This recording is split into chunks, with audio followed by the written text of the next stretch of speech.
el valor del perdón. El valor del perdón.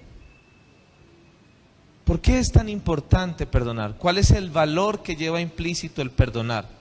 Pero vamos a comprender algunos aspectos de ellos y quiero que veamos el valor del perdón y vamos a considerar un texto que está tomado del Evangelio de San Mateo en el capítulo 6, los versículos 9 al 15. Este texto corresponde al Sermón de la Montaña, donde Jesús enseñó la esencia de la doctrina cristiana, lo que los creyentes debemos creer en nuestra forma de comportamiento moral. Está muy orientado en el Sermón de la Montaña, capítulos 5, 6 y 7. Y esta enseñanza está ubicada desde el versículo 5, cuando Jesús enseñó a orar. Los versículos 5 al 8 son la introducción al tema del Padre Nuestro, que más que una oración, es un modelo de oración. El Padre Nuestro lo hemos aprendido como una oración que desde niños nos hemos acostumbrado a realizarla. Pero más que una oración puntual y específica que repitamos, es un modelo de oración que encierra una gran riqueza. Dentro de esa gran riqueza que enseña el Padre Nuestro, hay una partecita que se destina al perdón. Y quiero que la leamos, todo el texto, y vamos a leer inicialmente hasta el versículo 13. Nos detenemos allí y después vamos a ver el versículo 14 y 15 para que empecemos a desarrollar el tema del día de hoy. Ustedes deben orar así: Padre nuestro que estás en el cielo, santificado sea tu nombre. Venga tu reino, hágase tu voluntad en la tierra como en el cielo. Danos hoy nuestro pan cotidiano. Perdónanos nuestras deudas, como también nosotros hemos perdonado a todos nuestros deudores. Y no nos dejes caer en tentación, sino líbranos del maligno. Voy a pedirles un favor antes de arrancar el 14. Vamos a volvernos al versículo 12 y les voy a pedir, vamos a hacer un ejercicio, vamos a leer el versículo 12 en varias versiones, porque es el corazón de una de las peticiones o uno de los elementos claves del modelo de oración del Padre Nuestro. Perdónanos nuestras deudas, como también nosotros hemos perdonado a nuestros deudores. Vamos a leer ahora en otra versión, si tenemos la posibilidad, vamos a leer algunas versiones, solo el versículo 12, para que comprendamos en las diferentes versiones cómo está. Y perdona nuestras deudas como también nosotros perdonamos a nuestros deudores. Vamos a ver si tenemos otra versión. Si tenemos otra versión, vamos a mirar qué otras versiones tenemos en el versículo 12. Y perdónanos nuestras deudas, así como nosotros hemos perdonado a nuestros deudores. Hay otra versión, sí, tenemos ahí la Dios habla hoy también. A ver cómo la expresa. O la Jerusalén dice, nuestras deudas. Perdona nuestras deudas como también nosotros perdonamos a nuestros deudores. Aquí hay una versión que dice, perdónanos el mal que hemos hecho, así como nosotros hemos perdonado a los que nos han hecho mal. Perdónanos el mal que hemos hecho, así como nosotros hemos perdonado a los que nos han hecho mal. El versículo 12 establece una forma muy curiosa. En el versículo 12 de la oración del Padre Nuestro, nosotros hacemos una oración que no hemos alcanzado a entender la dimensión de esa oración. ¿Qué le estamos diciendo a Dios? Que la medida del perdón que Dios nos debe dar está relacionado con la medida del perdón que le damos a ¿quiénes? A los demás. Perdónanos el mal que hemos hecho, así como nosotros o de la manera que perdonamos el mal que otros nos han hecho. ¿Qué quiere decir en otras palabras? Que si yo perdono poquito, ¿qué le estoy diciendo inconscientemente a Dios? Perdóneme poquito. Ahí está la declaración del perdón. Pero quiero que vayamos al versículo 14 y 15, que es un versículo muy contundente. Es curioso que Jesús enseñe sobre la oración y el versículo que explique, o el apunte, el anexo que le agregue al Padre Nuestro esté relacionado no con el alimento, no con la santificación, no con que nos libre del maligno, sino que esté relacionado con el perdón. Así que vamos a Mateo 6, al versículo 14 y 15. Escuchen la lógica. Porque si perdonan a otros sus ofensas, también los perdonará a ustedes su Padre Celestial. Pero si no perdonan a otros sus ofensas, tampoco su Padre les perdonará a ustedes las suyas. Esta parte es la que presenta el mayor desafío del perdón. Quiero que lo vamos a leer porque me parece que tiene una lógica muy profunda y es la lógica que quiero explicar. Volvamos nuevamente al 14 y al 15, por favor.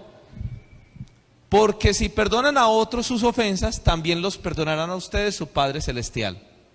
Versículo 15.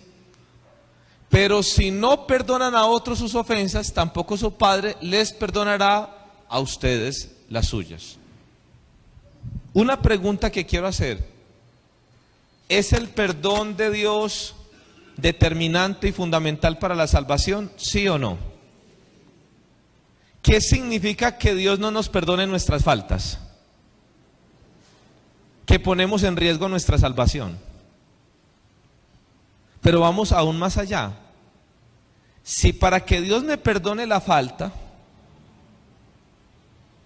yo tengo que perdonar al que me ofende, ¿es una opción o es una necesidad perdonar?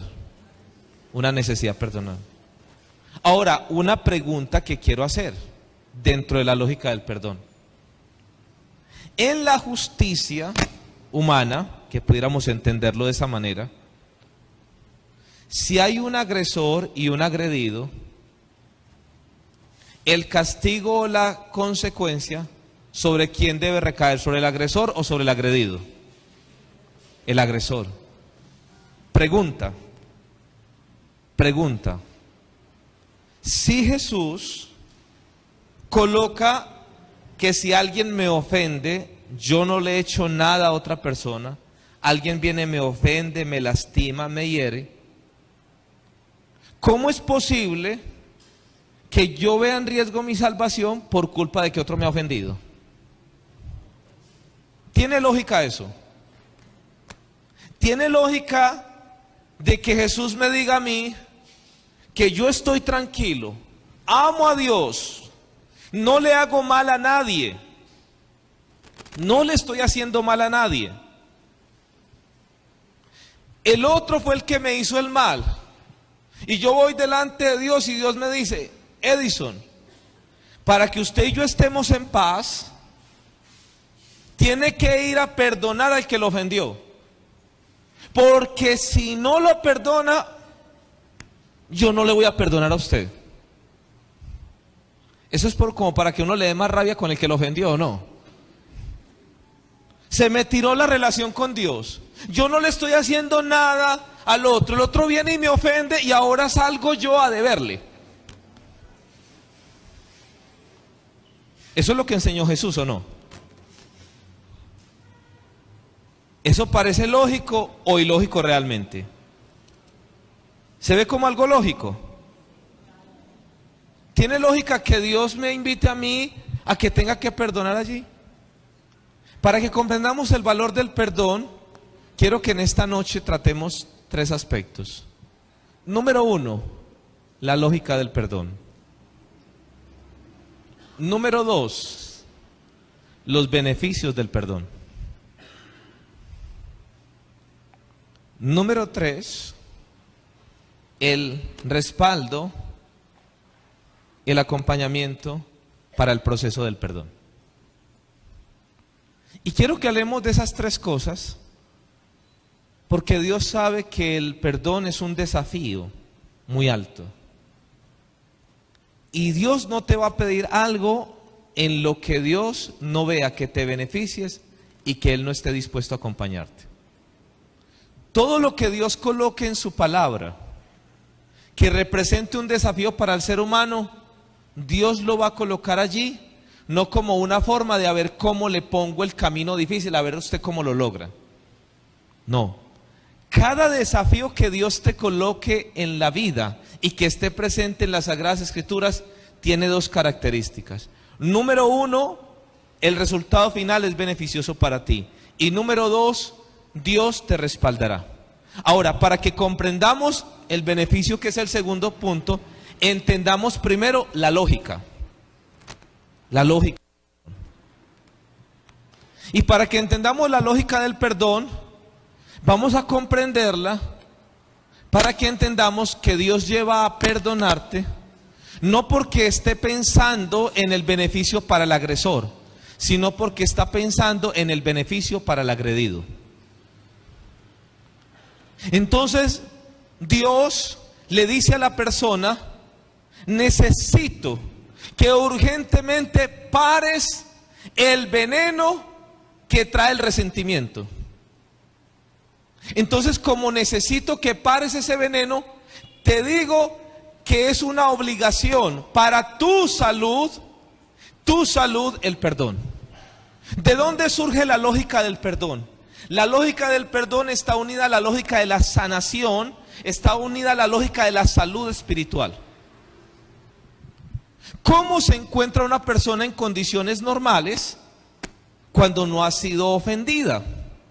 Si esa persona no tiene traumas, ni conflictos, ni heridas, una persona antes de ser ofendida está en un estado de paz, de tranquilidad y de quietud. ¿Qué es lo que hace la ofensa? ¿Qué es lo que hace la herida? ¿Qué es lo que hace el ataque? ¿Qué es lo que hace el resentimiento? ¿Qué es lo que hace eso? Viene a dañar la paz y la tranquilidad. Y viene a generar un daño. Entonces, cuando Jesús llama al perdón, lo que está diciendo es: yo necesito volver a recuperar el estado anterior que tenías antes de que te ofendieron. La lógica del perdón es: yo necesito que no te quedes con lo que el otro, consciente, inconscientemente, con lo que el otro quizás te hizo o quiso hacerte. Necesito liberarte de eso. Como necesito liberarte, yo quiero ver tu vida tranquila. Quiero que piensen por un instante en este sentido. Tú tienes dos platos vacíos. Y uno de esos platos lo llenas con alimentos. Vamos a poner un ejemplo de frutas. Y frutas no solamente agradables, sino saludables. Y alguien te trae las frutas agradables, saludables. Tú coges y te comes las frutas sin ningún problema. Pero por alguna circunstancia, alguien en ese plato, en el otro plato que está vacío, no lo llena de frutas saludables, sino que lo llena de comida en descomposición. Pregunta: ¿con cuál plato te quedas? ¿Con el de las frutas saludables y agradables o con el de la comida en descomposición y desagradable? ¿Con cuál te quedas? La respuesta es lógica: con el de las frutas agradables y saludables. Entonces, ¿qué haces con el otro plato? Lo dejas ahí, que el olor se te vuelva nauseabundo. ¿Qué tienes que hacer? Botar, y botas el plato. El plato es de mucho valor. ¿Qué haces? Lo botas y ¿qué? Lo lavas y lo limpias. La palabra que en hebreo se utiliza para perdonar, salah, significa liberar, literalmente liberar, soltar, dejar. En otras palabras, perdón es liberar, soltar, dejar, abandonar. ¿Qué es perdón literalmente? Perdón literalmente es que alguien llegó, te ensució tu plato, te lo dañó, te lo volvió nada, y se necesita tomar una decisión. ¿Cuál decisión? La de soltar, botar y dejar. Eso es perdón. Si te das cuenta, lo que está pidiendo Jesús es, venga, usted ha hecho todo lo que quiera, pero necesito liberarlo de eso. ¿Y por qué necesito liberarlo? Porque si no te liberas, eso te va a causar daño, eso te va a enfermar. Ahora, que entendamos la lógica no quiere decir que seamos capaces de hacerlo, ¿o sí? Voy a decir algo para traducirlo de manera muy especial. Es curioso que en el Antiguo Testamento el término de perdonar en el sentido profundo de soltar, liberar, pasar la deuda, se le atribuía especialmente a Dios y no a los seres humanos. Con esto quiero decir que el perdón es una decisión humana que tiene el componente de un regalo divino. Por eso, para perdonar, y lo vamos a ver ahora cuando veamos el tercer punto, vamos a comprender que tú decides perdonar. Pero si haces un esfuerzo de perdonar solo, posiblemente te hagas un daño muy profundo y termines experimentando un sentimiento de frustración, y la amargura que hay en tu corazón empiece traduciéndose a quien te ofendió, pero termine traduciéndose a rabia hacia ti mismo y aún hasta hacia Dios. ¿Por qué, si Dios existe, permitió que me pasara esto? Y vas a terminar peleando, porque en la lógica del ser humano hay cosas que dicen, ¿cómo voy a perdonar esto? Es que esto no tiene lógica, esto no lo alcanzo a comprender. Y entonces, cuando eso ocurra, Dios te está diciendo, como sé que es de esa manera, yo te voy a regalar lo que tú no vas a ser capaz de tener por tus propias fuerzas. Pero lo primero que hay que entender es la lógica del perdón. Entendiendo la lógica del perdón, entonces estamos partiendo que el perdón no es un regalo que le doy al agresor. El perdón es un regalo que se da a sí mismo. ¿Quién? El agredido. El perdón no es algo que tú le otorgas al otro. Edison, pero yo sí lo perdoné, es un regalo. Pero voy a decirte esto. En primera instancia es un regalo que me doy ¿a quién? A mí mismo, porque logro liberarme del veneno que el otro está allí. Porque puede llegar a ocurrir algo, que haya personas que te agreden y nunca se sientan arrepentidos de lo que hicieron. Puede llegar el caso de que alguien te agrede y ni siquiera es consciente que te agredió. Entonces, ¿cuándo te va a pedir perdón? Nunca. ¿Y cuándo le va a interesar a esa persona el perdón? Nunca. Hay personas en la vida que agreden y no les interesa el perdón. ¿Sí? Edison, es que yo qué voy a perdonar si es que ni siquiera se ha dignado de pedirme perdón. No es que el perdón no lo vas a otorgar porque el otro lo pida o no. Edison, es que esta es la hora tan descarado, tan descarada, que con todo lo que me hizo, y alguien le preguntó que si sentía que había ofendido, dijo, ¿ofendido? Para nada. Es que hay gente muy sentida, es que hay gente que no se le puede decir nada.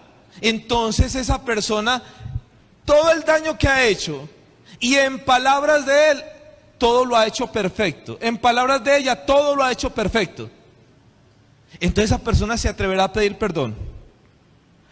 Entonces el perdón no está en función de que alguien te solicite o no el perdón. El perdón está en función de que entiendas que cada vez que detectas una herida que haya sido causada en tu vida, con nivel de conciencia o no de la otra persona, con realidad o no, dices, yo voy en busca del perdón.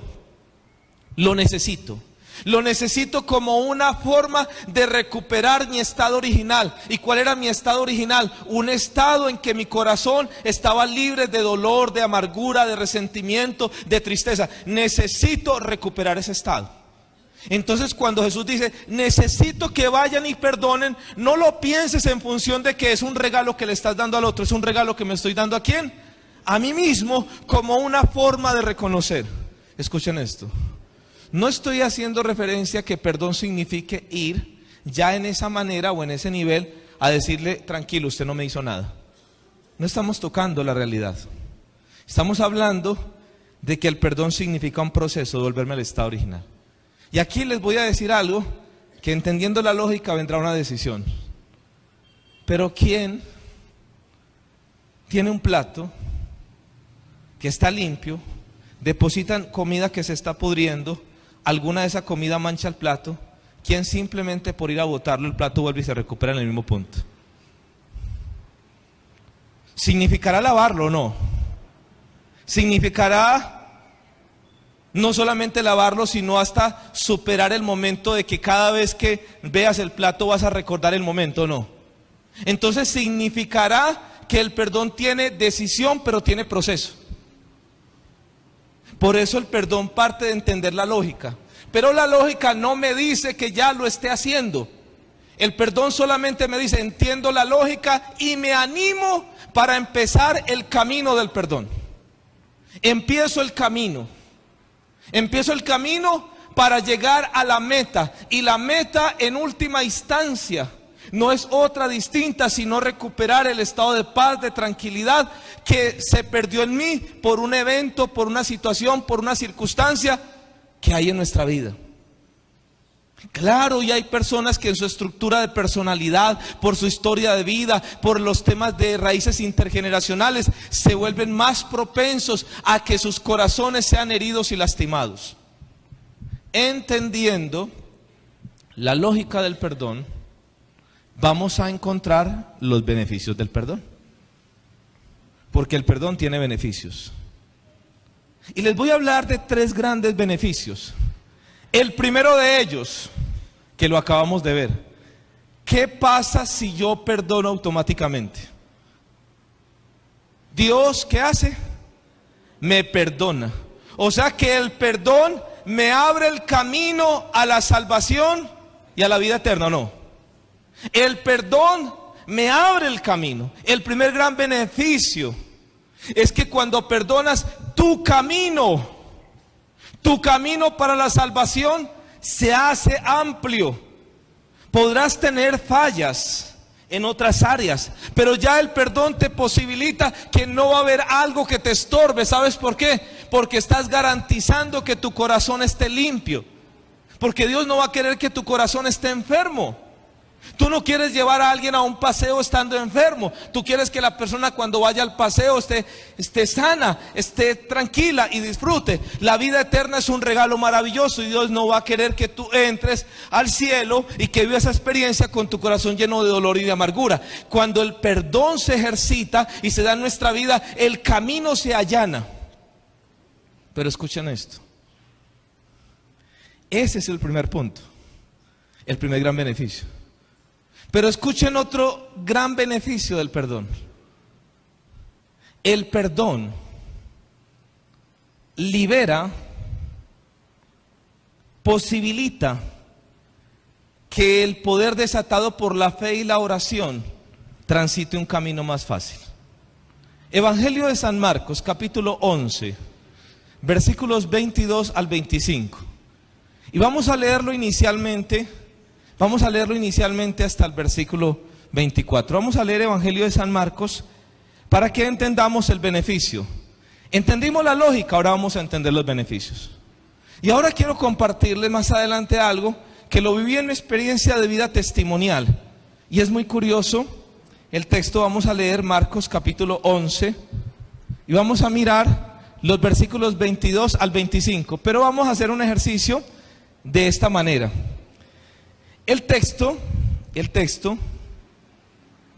está enmarcado en el pasaje donde Jesús, en todo el capítulo 11, ustedes lo van a mirar por ejemplo en los versículos 12 al 14, donde Jesús pasa por un lugar, ve una higuera, va a buscar fruto en la higuera y la higuera no da frutos, y ¿qué hace Jesús? La maldice. En ese contexto Jesús va a moverse y voy a pedir el favor que nos retrasemos un poco al versículo 20 para que comprendamos el contexto. Vamos a arrancar desde el versículo 20, por favor.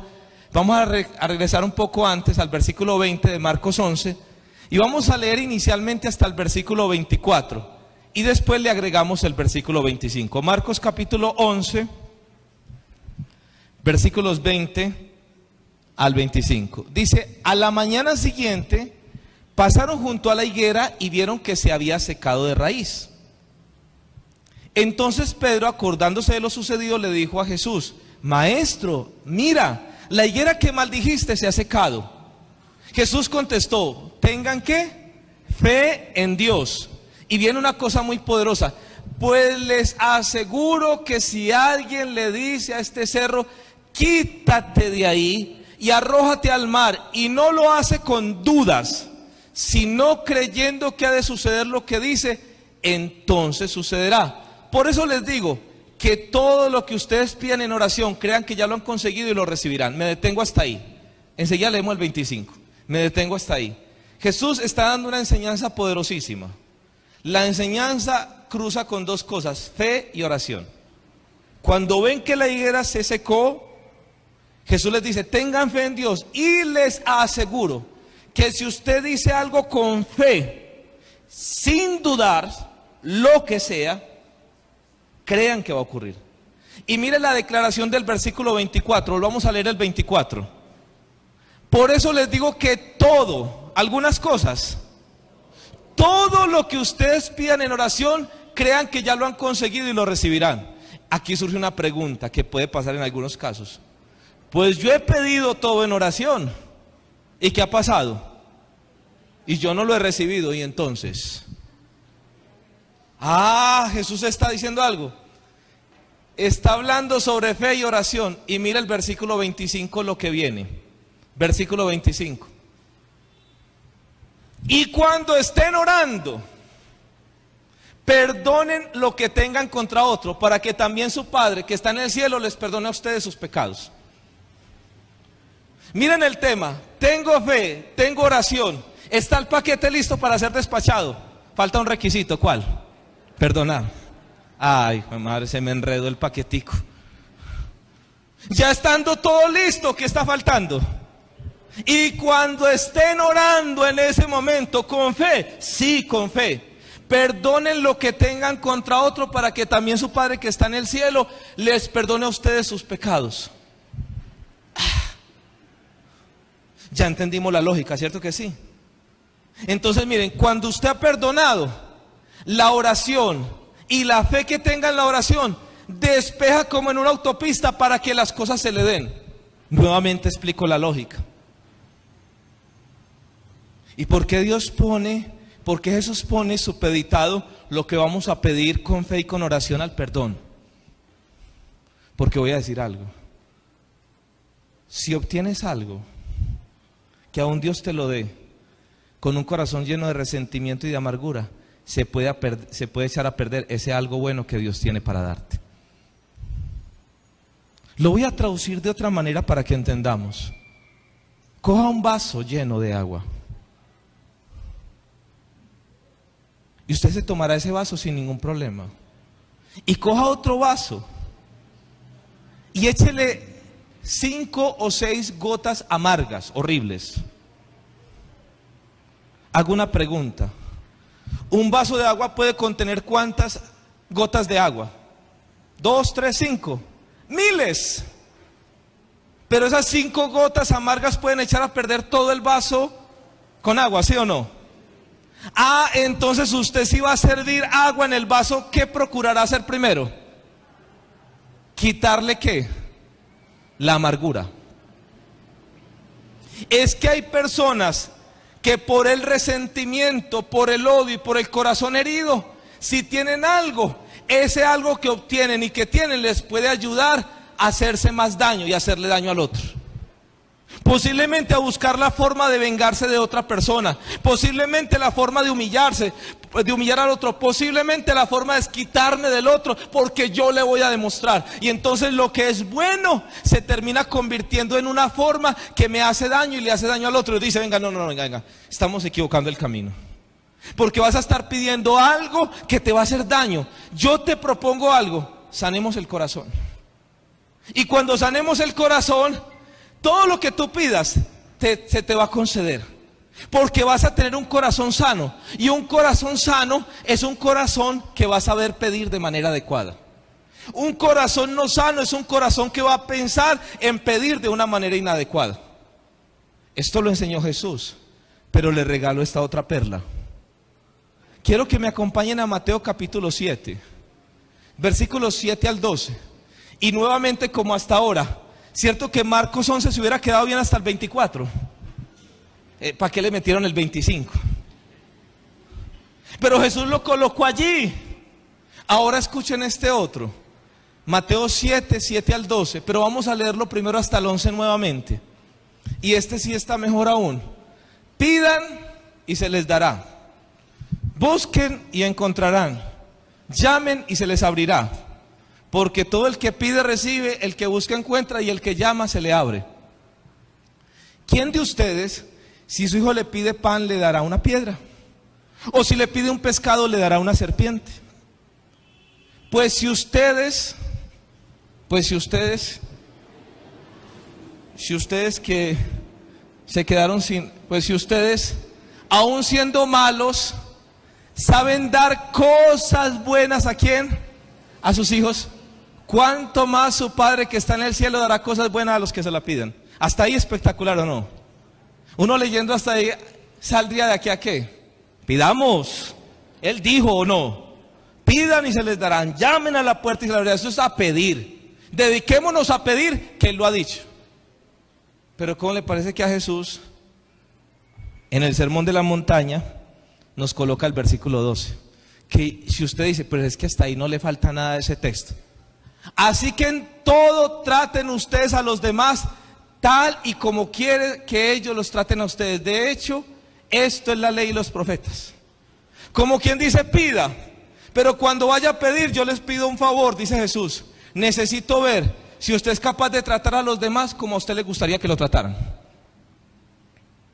Y entonces nuevamente cuando llegamos a ese punto, Jesús nos dice, si quieres conseguir cosas de mí, necesito que te pongas en paz ¿con quién? Con el otro. Porque a ciencia cierta uno pelea con Dios, pero con Dios uno arregla facilito. ¿Saben dónde se dificultan las cosas? Cuando tenemos que encontrarnos con el otro. Y miren esta parte final. Vamos a leer el Evangelio de San Mateo. Y vamos a hablar sobre el tema, finalmente, sobre lo que es el enojo. Y cómo, si en muchas ocasiones no nos damos cuenta, quizás nos dejamos llevar por el sentimiento de enojo y no nos permite en un momento determinado comprender esa realidad. Mateo capítulo 5, versículos 21 al 26. Y con esto quiero cerrar esta parte del beneficio y vamos a entrar a la última parte. Y vamos a comprender que Dios sabe que tiene una lógica importante, que tiene beneficios, pero Dios no desconoce que perdonar es difícil. Y por eso te quiere ayudar. Ustedes han oído que a sus antepasados se les dijo, no mates, pues el que mate será condenado. Pero yo les digo que cualquiera que se enoje con su hermano será condenado. Al que insulte a su hermano lo juzgará la Junta Suprema, y al que injurie gravemente a su hermano será merecedor del fuego del infierno. Así que si al llevar tu ofrenda al altar, te acuerdas de que tu hermano tiene algo contra ti, tú no tienes nada contra él, pero él tiene algo contra ti, deja tu ofrenda allí mismo delante del altar y ve primero a ponerte en paz con tu hermano. Entonces podrás volver al altar y presentar tu ofrenda. Si alguien te lleva a juicio, ponte de acuerdo con él mientras todavía estés a tiempo, para que no te entregue al juez, porque si no, el juez te entregará a los guardias y te meterán en la cárcel. Te aseguro que no saldrás de allí hasta que pagues el último centavo. Lo que está diciendo en otras palabras es, yo necesito que en todo momento procures estar en paz, estar tranquilo. Y como necesito, quiero que veas el beneficio. El beneficio del perdón es que primero te abre la salvación para la vida, te abre el camino a la salvación, a la vida eterna, te lo allana, te lo hace más amplio. Lo segundo es que cuando perdonas, Activas el poder de la oración y de la fe para recibir aquello que has pedido. Lo tercero es que cuando tú perdonas, cuando estás en paz con los demás, entonces tu relación de comunión con Dios y con las personas está libre de obstáculos. Y en otras palabras, experimentas una sensación de paz y de bienestar, y nada te robará la paz. Si hoy te das cuenta, el daño que te ha causado a alguien por no perdonar ha hecho que ese alguien al quien tú no lo quieres ver, no quieres saber nada de él, esté a tu lado permanentemente y no te deje vivir tranquilo. Y ese estado de resentimiento es como una enfermedad, como una mordedura de una serpiente que está avanzando en tu cuerpo y está poniendo en riesgo ya no solamente tu salud, está poniendo en riesgo la salud de los que están al lado. Entonces hay personas que producto de esa amargura, de ese dolor, entonces hoy están teniendo dificultades con su esposa, con su esposo, con sus hijos, y entonces le terminan diciendo: pero yo qué culpa tengo, otro le hizo a usted y cómo me trata a mí así. Resulta que esa persona está enferma de esa amargura. Caminar en pos del perdón es recuperar la paz, es poder orar con tranquilidad sabiendo que no hay dolor ni amargura en tu corazón. Entendiendo de esa manera, entonces digo: Señor, entonces el perdón es muy importante, claro. Y entonces viene el tercer aspecto. El valor del perdón no solamente está en que entiendas su lógica, no solamente está en que entiendas el beneficio. El valor del perdón está en que entiendas el acompañamiento y los recursos que Dios coloca a tu disposición para que puedas perdonar. Y lo que te quiero decir es que la fuente de la que se alimenta el perdón se llama el amor. Cuando lo que recibes es superior a lo que pierdes, entonces puedes más fácil superar aquello que pierdes. Si porque alguien me robe un billete de 50,000 a mí saliendo de acá, que me da mucho dolor y rabia, paso la calle y me dicen: como le acabaron de robar 50,000, le entrego 500,000, 10 veces. Y entonces ¿usted qué dice? No haberme robado 100,000. ¿Qué quiere decir esto en la lógica? Que cuando entiendes algo vas a comprender que cuando alguien te lastima o te hiere, como Dios te quiere llevar a perdonar, el antídoto para el perdón es el amor. Y el amor de Dios. Y entonces Dios va a hacer algo, y es que Dios va a empezar a derramar de su amor en tu corazón. Y como va a empezar a derramar de ese amor en tu corazón, tú vas a empezar a vivir de manera distinta. Para que comprendan el gran amor de Dios, que Dios quiere derramar en nuestros corazones, San Pablo nos enseñó una lógica de cuánto nos ama Dios, para entender que el amor fue más grande.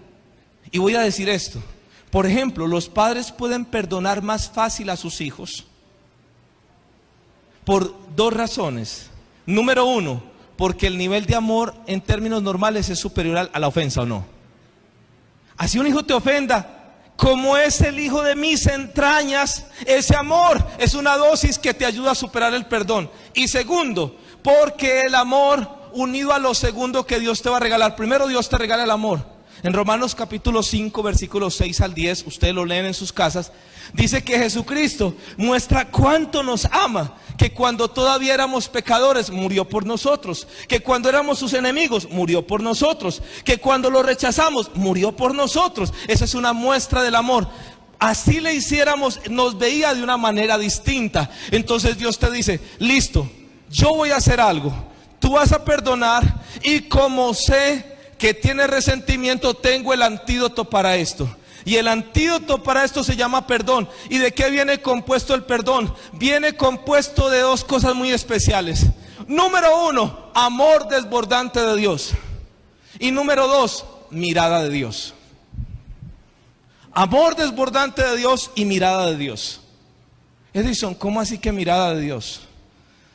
¿Recuerdan cuando Jesús, y eso lo dice el Evangelio de San Lucas capítulo 23, que ustedes lo pueden leer también en sus casas, Lucas capítulo 23, en el versículo 34, dice una cosa muy bonita, muy especial en Lucas 23, 34. Dice que Jesús estaba en la cruz del Calvario y habían dos ladrones a su lado. La gente lo había azotado, Los soldados lo habían azotado, lo habían coronado con espinas, se burlaban de él, se reían, lo humillaban. Hago una pregunta: ¿los que lo hicieron borrachos, drogados? ¿Lo hicieron consciente? Sí. Pero escuche, en la cruz del Calvario Jesús pronunció una palabra. ¿Saben cuál pronunció?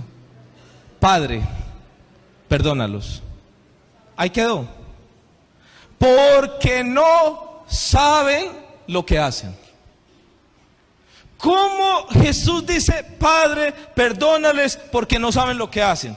No, Jesús. Pues está bien que, ¿cómo que no van a saber que lo están azotando? ¿Qué pensó pues? Que estaban pues acariciándolo ahí. Ay, yo te doy una acariciadita con este látigo. Ay, te queda tan bonita la corona. No, ¿cómo que no eran conscientes? Escuchen esto. Jesús no pronunció esas palabras porque sí. ¿Qué estaba viendo Jesús que nosotros no vemos? Cuando Jesús estaba viendo a sus agresores, estaba viendo a seres humanos atrapados en resentimientos, en odios, en egoísmos. Y ese odio, ese resentimiento, ese egoísmo no lo dejaba ver con tranquilidad. Y por eso, Padre, perdónalos, ellos no saben lo que hacen, están atrapados en sus conflictos. ¿Y por qué digo esto frente a la mirada? Vuelvo al caso de la madre que tiene su hijo. Y esa mamá que tiene a ese hijo, que tiene problemas de drogas, que es una persona difícil, que todo el mundo está diciendo, ay, ojalá esa señora descanse, ese papá descanse, porque qué hijo tan calavera, tan difícil. Ay, no, es muy complicado. Ese hijo sí es lo peor que puede hacer. Y cuando le preguntan a esa mamá, ella dice, no, mi muchacho es difícil, pero yo sé que él tiene un buen corazón. Es más, a él porque vivió traumas, pero yo recuerdo que desde niño era una nobleza, era una cosa muy especial. Y yo sé que mi muchacho, y ella le buscará hasta la forma más pequeña, porque ella tiene una mirada distinta. Y la mirada distinta es que esa madre ve ese corazón que antes de que fuera dañado y herido. Esa madre tiene el recuerdo de cuando lo tomó en sus brazos, que era tan solo un pequeño, que lloraba indefenso. Esa madre tiene esa mirada, y esa mirada que está allí hace que ella no vea simplemente el delincuente, la persona difícil. Y por eso va a la Eucaristía, por eso va al grupo de oración y llora delante de Dios diciéndole, Señor, yo sé que toda la gente me dice que es lo peor, pero yo sé que es un buen muchacho, es una buena muchacha. Señor, perdónalo porque él no sabe lo que hace. ¿Sabe qué es lo que está diciendo? Hay una mirada que hace que esa mamá piense en darle una oportunidad en avanzar. Pues cuando Dios te ve y quiere regalarte el perdón, te va a regalar la mirada. Y cuando te regala esa mirada, entonces te acercas al agresor con una mirada distinta. Y ya no lo ves como un agresor, sino como un necesitado. Un necesitado que hay que acercarse a él con cuidado, sí. Un necesitado en el que hay que tener límites, sí. Como cuando alguien va a cuidar a su hijo que está enfermo y la enfermedad es contagiosa, y entonces deja a esa mamá abandonada a ese hijo. No, se acerca con cuidado para la enfermedad, sí. Quizás posiblemente lo aísla en un cuarto para el tratamiento. Quizás posiblemente le separa los cubiertos, las cosas de uso personal, sí, pero no lo deja abandonado, porque su mirada es la mirada no de alguien que me va a contagiar, sino de alguien que está necesitado y necesita un tratamiento distinto. Cuando está en el proceso del perdón, Dios te dice, yo sé que hoy no tienes la dosis de amor para poder perdonar. Hoy te digo que no tienes la mirada que yo tengo, y yo te voy a acompañar. Y por eso, como necesitas la dosis de amor, aparece el Espíritu Santo para entrar en tu vida y darte la gracia del perdón por su amor. Mira lo que dice Romanos capítulo 5, versículo 5. Romanos 5, 5. Y quiero compartir algo. Quiero compartir algo que para mí ha sido definitivo. Y lo comparto porque ha sido una experiencia que ha marcado mi vida en entender la lógica del perdón, y que me ha ayudado a tener un corazón limpio. Y esta esperanza no nos defrauda, porque Dios ha llenado con su amor nuestro corazón por medio del Espíritu Santo que nos ha dado. Antes de conocer del Señor, Yo conocí la experiencia del Señor por la separación de mis padres. Un periodo largo y difícil, que estuvo acompañado de un caso de infidelidad, que terminó derivando en la separación de mis padres, por decisiones que los seres humanos toman equivocadas. Mi padre un día tomó la decisión, cuando estábamos tratando todos de salir adelante, superando nuestras condiciones de dificultad y de pobreza, en medio de sus conflictos y vacíos emocionales, empezó a manejar su vida de manera inadecuada, y mi padre terminó saliendo con una persona que tenía la misma edad mía, podía ser perfectamente su hija. En ese proceso de enajenación que vivimos todos los seres humanos cuando estamos atrapados en conflictos, mi padre fue creciendo gradualmente en eso.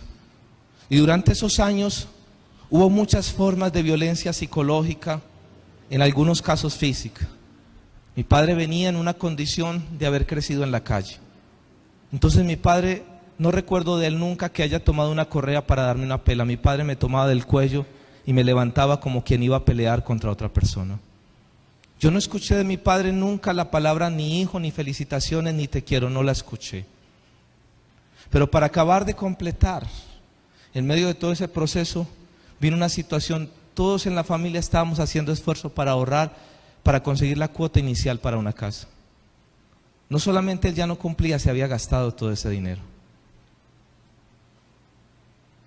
Y en medio de todo ese proceso doloroso y difícil que vivimos, pasamos momentos muy complicados, donde hubo momentos de humillación, de llegar a decir mi padre, en medio de las circunstancias, cuando le reclamábamos, de decirnos, es que yo hago con mi plata lo que me dé la gana, y si yo tengo todas las mujeres que quiero, eso es problema mío, no suyo. Pero curiosamente este hombre que decía eso en otros momentos decía, yo no entiendo lo que me pasa. Y yo no comprendía en ese momento que era bíblico. Estaba atrapado en sus conflictos. Cuando la situación fue de una ruptura tal, habíamos llegado a problemas muy delicados. Eso había significado problemas de intentos de suicidio en la familia. Porque cuando vives en situaciones que estás atrapado, la muerte se te convierte en una salida frente al desespero. Ya habíamos vivido eso de parte de mi madre y de mi hermana. Pero a eso le agregaba que mi madre había sido producto de esa situación con una enfermedad, con una artrosis y con todo lo que había generado y situaciones de escasez y de dificultad. Y cuando yo llegué a los pies del Señor, habían dos sentimientos muy fuertes. Uno era de rabia de alguien que se había dañado el hogar de mis padres. Literalmente por mi mente pasaban los sentimientos y los pensamientos más negativos.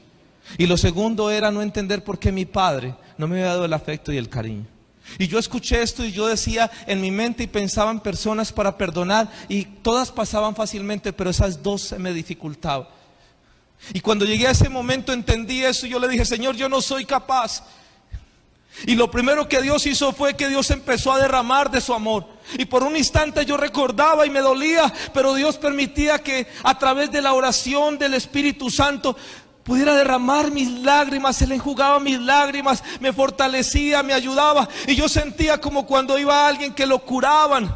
Y claro, la enfermedad aún no estaba sana, aún no había sido quitada la enfermedad. Yo sentía dolor y había momentos difíciles donde me mezclaba con el deseo de perdonar, pero con la rabia profunda. ¿Por qué me hicieron esto? Y los por qué aparecían una y otra vez. Pero yo llegaba, desahogaba mi dolor, sentía que estaba más tranquilo. Y gradualmente empezó la mirada a cambiar. Y en el momento menos indicado yo empecé a mirar que ese agresor me había agredido y yo no entendía por qué. Y entonces mi mirada empezó a fijarse de manera distinta y Dios empezó a suscitar sentimientos en mi corazón hacia mi padre. Hasta que años después ya había logrado no solo perdonar, sino que yo dije, yo necesito ayudarle a una persona enferma. Y así fue como pasaron años después y me pude no solamente después de hablar, de encontrarme con él, de compartir con él, de entender que era mi padre, que debía honrarlo. Un día llegué no solamente a entenderlo, sino a verlo como un gran necesitado. Y llegó el sueño en mi vida por el que trabajé un tiempo. Yo quiero darle un abrazo a mi padre. Al que nunca me da un abrazo, yo quiero darle un abrazo. Y preparé ese momento y Dios me llevó. Y cuando llegó ese momento, ese instante, Le pedí que habláramos, y cuando le pedí que habláramos le dejé claro que no tenía resentimientos y que yo simplemente pensaba que ese hombre que nunca me había dado un abrazo era el niño que habían abandonado, que lo habían maltratado, que lo habían herido. Y ese día le dije: yo quiero darle un abrazo al niño que desde los 8 o 9 años creció en la calle, que aprendió a ser duro, que aprendió a ser una persona difícil, hostil. Y entonces lo acerqué, lo abracé y empezó a llorar. Y cuando empezaba a llorar me dijo la palabra que nunca había escuchado en mi vida. Me dijo: hijo. Y empecé a darme cuenta el gran beneficio. Ya nada en mi corazón me estorbaba. Fueron años de ese proceso, pero en ese proceso Dios con su amor sanó mi corazón. Dios con su amor empezó a restaurar mi vida. Dios con su amor me dijo: quiero que vengas las veces que sea necesaria. Sanaré las heridas de tu corazón. El Salmo 147 versículo 3 dice que el Señor sana a los que tienen roto el corazón y les venda las heridas. Y entonces me acerqué y Dios fue quitando en medio de la sanación. Se fue yendo la amargura, el resentimiento, el dolor, la ira. No fue fácil. En algunos momentos el veneno supuraba y ese veneno estaba allí y venían recuerdos. Y en esos momentos, como lo tuve la oportunidad de hacer ahora con una persona, Jesús me acompañó a esos momentos. Y hubo momentos donde se venían a mi mente los recuerdos de los momentos difíciles. Y yo cerraba mis ojos y le dije: Jesús, ven conmigo a ese momento. Y hubo momentos donde viví situaciones difíciles y en la oración Jesús se acercaba, me acompañaba y podía sentir sus fuerzas. Y entonces viví la gracia del perdón gradualmente, porque entendí que aparte de la lógica del beneficio, Dios me dijo: te voy a acompañar y te voy a dar el recurso. Te regalaré de mi amor, te daré mi mirada, pero aún más te daré la compañía permanente, te daré el abogado, el defensor, te daré al que enjuga tus lágrimas, el que te enseña. Y es el que me ha acompañado, y es al que el día de hoy le digo: Espíritu Santo, no me abandones, porque necesito que la gracia del perdón esté sobre mi vida. Y hoy Dios te invita a que descubras el valor del perdón. Sé que quizás tu corazón está herido, pero Dios quiere sanar tu corazón. Dios quiere ayudarte. Dios quiere regalarte la mirada que hoy quizás por las heridas no logras tener, para que puedas vivir el desafío del perdón. Y para que puedas decirle: Señor, quiero empezar a caminar, quiero empezar a recorrer este camino, porque hoy, Señor, he descubierto el valor del perdón. Ese valor que está a tu alcance y el valor que Dios quiere que hoy tú recibas, porque Dios te ama y porque no anhela nada diferente que un corazón limpio, que un corazón sano, que un corazón que ha sido totalmente restaurado. Así que yo te invito en esta hora para que vivas ese encuentro. Y para que hoy quizás des ese primer paso y empieces a caminar y a vivir el desafío del perdón. Cierra tus ojos.